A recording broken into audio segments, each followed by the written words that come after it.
Welcome to the Tahoe Kid Show. I'm at Sierra Tahoe with John Rice.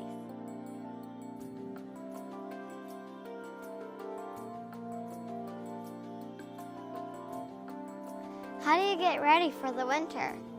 So all the equipment you see, all the lifts, all have to be rebuilt and put back together and greased.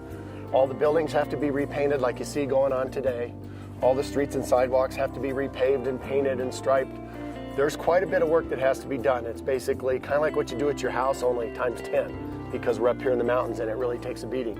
And then we start looking for our employees for the next year, and then we start looking for what all of our sales and marketing ideas are going to be. And there's actually a lot going on in the summer, quite a bit. How do you protect the environment?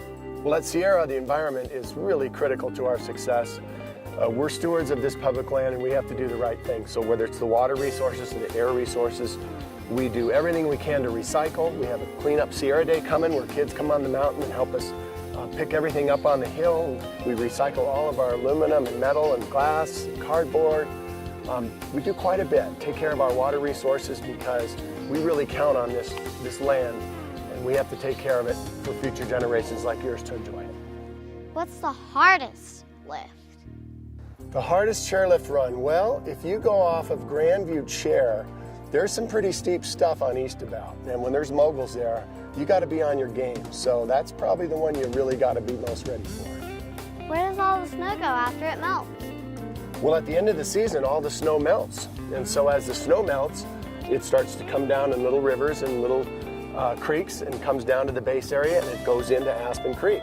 Aspen Creek winds down the road and eventually turns into the American River. And then that water eventually goes down the hill to serve the needs of the people down there.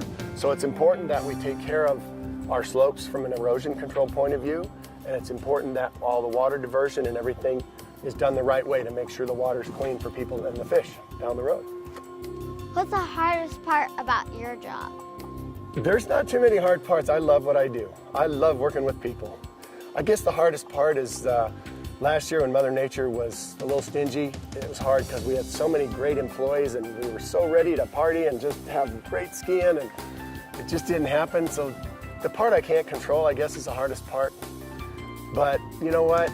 I try to focus on the things I can control and keep a good positive demeanor because if I'm happy, there's a good chance other people are going to be happy. If I hang my head and get all down, then everyone else is going to get all down. So even if I'm not happy inside, I have to put on my game face and show it. How do I become an Olympian? Well, if you have Olympic dreams, you start by having a dream. Because if you don't have a dream, you'll never have a dream come true. And then you have to prepare yourself, you have to eat right, you have to get the rest you need, you have to take care of your body, and you have to train and listen to your coaches and do your best. And you just might be the next gold medalist. Thanks, John. I'll see you on the mountain. All right, Zoe.